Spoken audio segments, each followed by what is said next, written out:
আসসালামু আলাইকুম প্রিয় নবম দশম শ্রেণীর শিক্ষার্থীরা, আশা করি সকলেই ভালো আছো। রাকিস ম্যাথ একাডেমির আজকের টিউটোরিয়ালে আমরা রাকিস ইজি ম্যাথের 8.1-এর এমসিকিউগুলো দেখে ফেলব। ওকে, আমরা প্রতিটা ম্যাথের সমাধান বিস্তারিতভাবে বোঝার চেষ্টা করব। এজন্য আমরা স্লাইডের মধ্যে সবগুলো প্রশ্ন নিয়ে নিয়েছি। এখন রাকিস ম্যাথ একের ইজি ম্যাথের যে বইটা আছে সেই অনুযায়ী কি জাস্ট তোমরা সমাধান করবা। কোনোটায় সমস্যা হলে স্কিপ করে সেই ভিডিওটা বোঝার চেষ্টা করবা।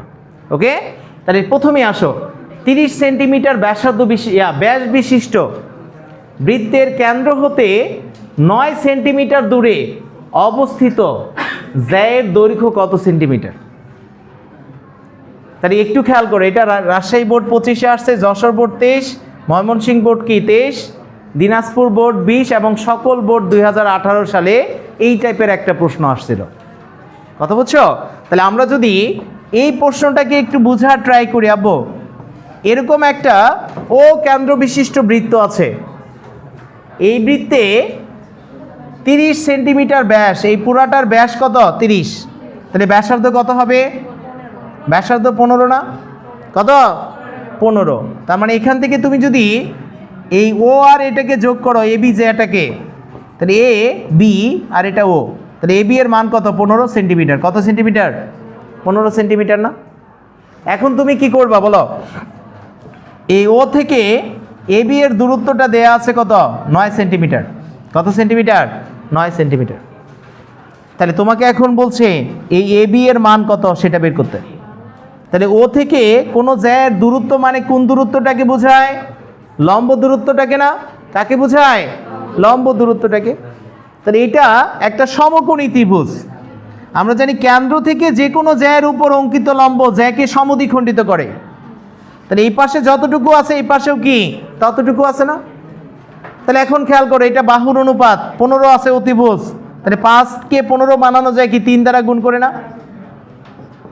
তাহলে তার এইটা 9 আছে, প্রথমটা ছিল 3, 4, 5, তাহলে এটা 3-এর 3 দ্বারা গুণ করলে 9, তাহলে 4কে 3 দ্বারা গুণ করলে কত হবে? 12। তার মানে এই অর্ধেকটার মান কত? অর্ধেকটার মান হচ্ছে 12। তুমি যদি পিথাগোরাসের সূত্র দিয়ে করতে চাও তা করবো। আর বাহুর অনুপাত তো আমরা জানি, অতিভুজ স্কোয়ার সমান ভূমি স্কোয়ার প্লাস লম্ব স্কোয়ার করে দিবা, এইটুকুর মান বের হয়ে আসবে। তাহলে এইটুকু যদি 12 হয়, পুরাটা মানে কি হবে? 24। অ্যান্সার কত?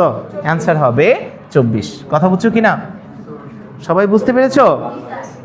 তাহলে আমি যদি পরের প্রশ্নে যাবো, বুঝছো? পরের প্রশ্নে যাও। পরের প্রশ্নে কি আছে? এই চিত্রে, এটা অসংখ্যবার বোর্ডে আসছে, রিসেন্ট বোর্ডেও আসছে। তাহলে আমরা যদি বিসিডি বৃত্তের কেন্দ্র ও, বিসিডি এই বৃত্তটার কেন্দ্র কত? ও, বিসি এর মান কত? তাহলে টাইপ 1 এর মধ্যে এগুলো সব জাস্ট কেন্দ্র থেকে দূরত্ব দিবে একটা জ্যায়ের, আর ব্যাসার্ধ দেওয়া থাকবে, জ্যায়ের দৈর্ঘ্য তোমাকে বের করতে হবে, যেটা আমরা টাইপ 1-এ লিখেছিলাম। তাহলে এখানে কি আছে দেখো, এটা একটা সমকোণী ত্রিভুজ না? অতিভুজ দেয়া আছে 3, লম্ব দেয়া আছে কত? 2। কার মান বের করতে হবে? বিসি মানে কি? পুরাটার দৈর্ঘ্য। তাহলে এইটুকু আগে বের করব, এটাকে দ্বিগুণ করলে কার মান আসবে? বিসি এর মান আসবে না? তাহলে আমরা যদি এইটুকুর মান বের করি তাহলে কি পাবো? √3 স্কোয়ার মানে 9, আর 2 স্কোয়ার মানে 4, সমান কি? √5। কত? √5। তাহলে পুরাটার দৈর্ঘ্য কত হবে? 2√5। অ্যান্সার কত? 2√5। বুঝেছো কিনা? কারণ কেন্দ্র থেকে যে কোনো জ্যায়ের উপর অঙ্কিত লম্ব জ্যাকে কি করে? সমদ্বিখণ্ডিত করে। এই সমকোণী ত্রিভুজের 2টা বাহুর দৈর্ঘ্য দিয়েছে, পিথাগোরাসের সাহায্যে কি করবা? আরেকটা বাহুর দৈর্ঘ্য বের করে নিয়ে আসবা। কথা বুঝছো? ক্লিয়ার কিনা? আচ্ছা, একটু মনোযোগ দাও। একটি বৃত্তের ব্যাস 26 সেন্টিমিটার, পরিধি কত? তাহলে ব্যাস যদি জানা থাকে, পরিধি বের করার সূত্র কি? পাই ডি না? আর যদি ব্যাসার্ধ জানা থাকে তাহলে পরিধির সূত্র কি? 2πr, তাই কি না? তাহলে এখানে পাই ডি মানে কি? 26 পাই। অ্যান্সার কত হবে? কোনটা অ্যান্সার? 26 পাই মানে 26 × 3.1416। তাহলে কত আসবে? খ নাম্বারটা অ্যান্সার হবে।